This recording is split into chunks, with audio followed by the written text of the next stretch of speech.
வணக்கம் நண்பர்களே, நம்ம பண்ணிகிட்ருக்க சிக்கமான பல்கிங்லேயே இன்றைக்கி டே 23. இன்றைக்கி ஒரு அருமையான ஓய்வு நாள் தான். அதனால் இன்றைக்கி முன்னாடியே ஏஞ்சிட்டேன். ஓய்வு நாள் அதுமா வீக்கெண்டில் வருது, ரொம்ப சந்தோஷம். ஏன்னா நமக்கு இன்றைக்கி ஃபுல்லாக அரைன்னு அரைக்கிறோம். கட்டிங்கில் இருக்கும்போது இது நம்மளுக்கு ஓய்வு நாளாக இருந்தாலும் டயட்டை ஃபாலோ பண்ணுவோம். இப்போ நம்ம பல்கிங்கில் இருக்கோம். எல்லாம் சொல்லவா தேவை, ஃபுல் அண்ட் ஃபுல் சீட்டு தான். சரி, மார்னிங்லேருந்தே ஆரம்பிக்க வேணான்னு சொல்லிட்டு ஃபஸ்ட்டு கடைக்கு போய்ட்டு ப்ரெட் எடுத்துகிட்டு அதுக்கப்புறம் வர வழியில் ஒரு காஃபியை போட்டேன். ரொம்ப நாள் கழித்து ஒரு காஃபியை போடுறேன், பக்காவாக இருந்தான். அதுக்கப்புறம் இதெல்லாம் முடிச்சுட்டு வீட்டுக்கு போய்ட்டு ஒரு சீஸை வச்சு ப்ரெட் ஆம்லெட் போட்டு தான் பிளானு. ஏன்னா மார்னிங்கே செம்ம பசி.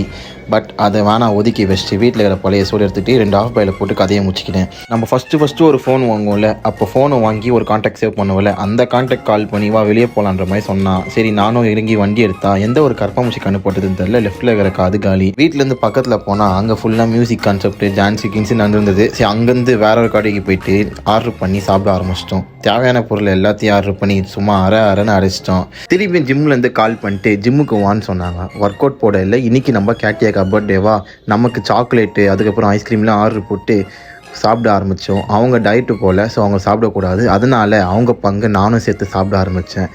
ஏன்னா அவங்க டயட்டில் இருக்கிறதுனால ஐஸ்கிரீம்லாம் சாப்பிடக்கூடாது மாதிரி சொன்னாங்க. சரி, அவங்களுக்கும் நானே சாப்பிட்டேன். அவங்களும் ஹாப்பி, நானும் ஹாப்பி. அதுக்கப்புறம் 1 லிட்டர் டப்பா ஐஸ்கிரீமில் எல்லாத்தையும் போட்டு மிக்ஸ் பண்ணி சாப்பிட ஆரம்பித்தேன்.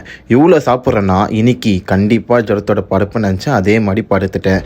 சரி, இன்றைக்கி ஓய்வு நாள் முடிஞ்சிச்சு. அப்புறம் நாளைக்கு பார்க்கலாம். Bye by.